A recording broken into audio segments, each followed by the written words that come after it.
అందరి సమాచారం న్యూస్ ఛానల్కి స్వాగతం. మన్యం జిల్లాలో తీవ్ర రాజకీయ ఉద్రిక్తతలు చోటు చేసుకున్నాయి.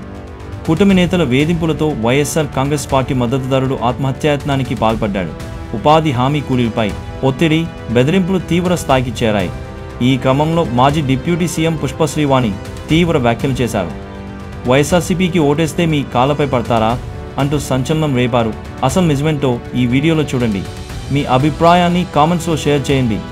వీడియోని లైక్, షేర్ చేయండి.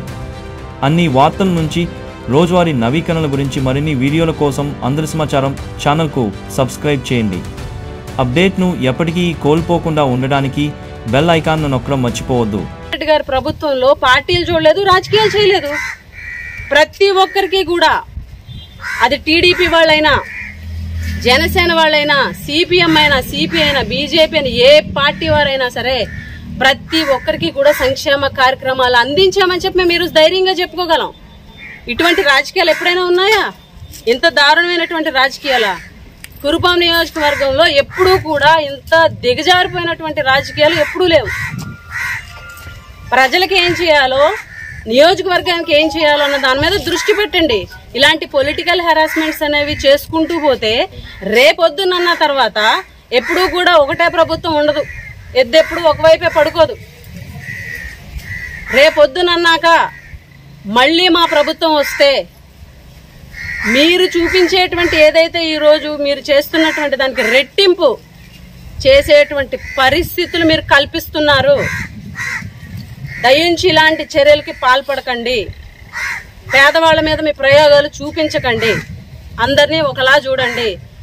ఇప్పటికైనా సరే ఈ ప్రభుత్వాన్ని కానీ, కలెక్టర్ గారిని కానీ మేము కోరుకునేది ఒకటే, అలాగే ఎస్పీ గారిని కూడా కోరుకునేది ఒకటే.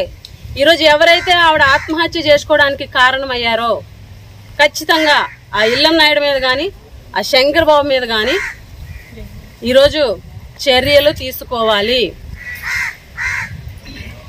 ఇది ఎస్పీ గారిని మేము కోరుకుంటున్నాము. దయించి ఇలాంటి రాజకీయాలు గ్రామాల్లో జరుగుతున్నటువంటి నేపథ్యంలో అధికారులు అలర్ట్ అయ్యి, ఈరోజు అధికారులు అంటే అక్కడికి వచ్చినటువంటి ఈసీ ఆవిడకి పని కల్పించాలని చెప్పి వచ్చినప్పటికీ కూడా ఆవిడకి కల్పించకుండా వీళ్ళందరూ అడ్డుకున్నటువంటి తీరు, అధికారులు కూడా మేము ఒకటే కోరుతున్నాం, కలెక్టర్ గారికి ఒకటే కోరుతున్నాం. దయించి ఇలాంటివి గమనించి ఇలాంటివి పునరావృతం కాకుండా చూడాలని చెప్పి కోరుకుంటూ సెలవు తీసుకుంటున్నాం. మేము అబ్బాయి పనికి వెళ్తుండగా మేము వైసీపీ మనుషులు మనకి కేటాయించి మాకేమో పని లేదని చెప్తానండి. పని ఉండే లేదంటారు. ఒకసారి మన గ్రూప్లో ఉండిపోయి మాకు లేపడం అడిగితే మన గ్రూప్లో ఉంది అన్నారు.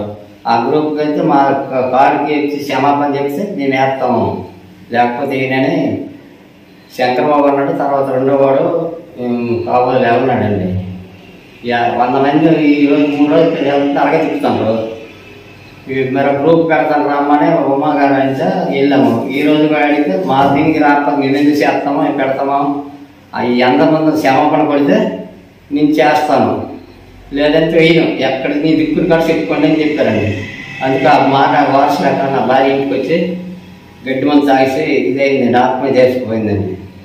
ఫస్ట్ హాస్పిటల్కి వెళ్ళాను. హాస్పిటల్కి వెళ్తే హాస్పిటల్కి వచ్చి నేను తొలి వారానికి వెళ్తే రాను. ఆ మేటు మంచి వారానికి మేటు ఇచ్చాడు. నేను హైదరాబాద్ వెళ్ళిపోయాను. హైదరాబాద్ వెళ్తే మా ఆయన వెళ్తే తిప్పించాను. తిప్పించితే నువ్వు బుక్ కొట్టుకుని మా అన్నకి వెళ్ళి 100 తీసుకోదాను. అయితే మా అన్నకి వెళ్ళాడు. మీకు 10 రోజులు పని ఉందా? నేను నీకు నేను పని మీ ఆవిడ పొందాను. నేను హైదరాబాద్ నుంచి వచ్చాను. ఆ వారమే డిమాండ్ ఇచ్చాడు. డిమాండ్ ఇస్తే ఆ డిమాండ్ మాకేమైనా అయితే అందరు డిమాండ్ ఇచ్చి మేము ఏం తప్పు చేసి మేము నేరం చేసాము, 50 మంది మాకు డిమాండ్ అవ్వలేదు, మాకు ఎంత టెన్షన్ చేస్తాను. ఆ తర్వాత అనమాట ఆ ఎల్లనాడు బుక్ ఆర్డర్ ఒకటి ఎల్లనాడు బుక్ ఇచ్చారు మా డిమాండ్. వెళ్తే నేను పడక ఏదో పని చేసుకుంటాను. 5 ఆడికి మా పడక ఏదో పని చేసి నేను నాకు సారి చెప్తే ఇవి లేస్తున్నాను.